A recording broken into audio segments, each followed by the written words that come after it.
Okay, this is a video for Craig and Gerald. I have made my first 10 bullets. Um, Following a spec for the bullets that I bought, with a minimum load so that I don't blow myself up. So walking through what I've got set up here, I've got my press with this unique powder, which is kind of run-of-the-mill powder you can use in most pistols and shotguns, so I can use it for 45 and 9mm. I got my hopper set up. I've got all these dies set, so this one I use to pop the primers out, but also kind of flare the case. And while it's up, then I've got this primer setter that I've had kind of limited success with it. I mean, it works, but a lot of times the primer seems to flip, and I don't know, it's because my technique's not right. The proximity of that handle to the primer where you're supposed to push it sometimes gets in the way. Got a bunch of these just full metal jacket bullets, and of course all my cases sitting over here. A scale, and because again, the first time I'm doing it, I'm trying to not kill myself. Let me tear this back out. And I got a bullet puller over there. Haven't had to use it yet. So far, this thing's been throwing the minimum powder setting, 5.6 grains, very consistently. So I haven't had any problems with that. Did have some length differences, slight, but everything fits in this little go-no-go gauge base or gauge. If I can lift them all with my left hand. Once you've done everything, if you just drop it in there, if it goes right in and kind of has plenty of play and doesn't sit too high, then you know that everything is going to fit in the gun. And my case length. So my first couple were, I didn't have this last die. This die seats the bullet. And then this die back here does a crimp, tapers everything so that it all goes in really good. If you don't have the taper set, when the bullet's just been seated by this die right here, it doesn't go, it's got too much friction to this. It doesn't quite want to go in right. So that taper is really important. Otherwise it won't feed correctly. So I'll walk you through doing one here.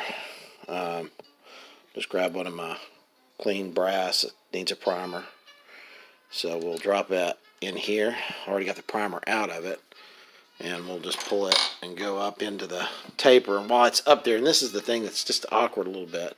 It's going to take some getting used to. You have to put that on there and just push it till it clicks. And, like this time it didn't drop the primer. It's like finicky. So now it's dropped it, but it's put it in upside down. So there's probably something in the way I've got this set up that isn't quite tuned right. I mean, I don't know. I've had to pull this thing out a couple times because it's supposed to sit in there like that. So it's a little bit finicky. There's probably some tuning. This is a little floppy as to how it sits on there. So, anyway, once it's in there, though, you just basically take it all the way back down. And this is a turret press, so all my dies are going to change when I come down. They'll swap. I'm going to push forward. That seats the primer into the bottom. And now I've got a good primer in here. It's all seated. Looks good. And this moved my die so that now my powder drop is going to happen. So when I pull it up this time and push it down, it's going to raise that drop, and that dropped an exact bit of powder down in there. So now when you look, there's powder down in there. And now when I go down to the bottom, it's going to pivot this again. And now I'm going to take my bullet and drop my bullet on the top. Just sit it in there pretty good. Now bullet's sitting in there, and this is the bullet seater, and it will set it at exactly the length that I wanted, which again I'm following from the bullet manufacturer their test bullet. So you can see it seated that in there. And then when I go down this time to the bottom, it's going to rotate again. And now that's going to bring it up to a factory crimp. And I'll put it in there. And then that should give me a completed bullet. I go back down, it's going to set me back up for the next bullet. And then now this is the final product here. You drop it in, it fits in there really good. No, you can't even feel it. And then, that's your set thing. I've got a measure, caliper that I'll put on it and make sure it's within those tolerances. So this tells me, what they tested this to get these particular results, but the depth of the bullet matters. The further you push the bullet in, the more pressure you have. And, you get overpressure if you go too far. But generally, just more pressure makes the bullet go faster, but it may make it less accurate depending upon the gun you're shooting it out of. But this is good for feeding. Everything's flushed in good.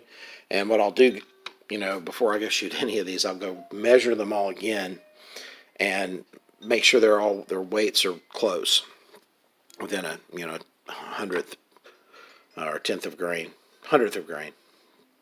And if they are, then I'll feel good about it. And I'm going to load a few of these tonight, but this is what it looks like. And you asked, there it is.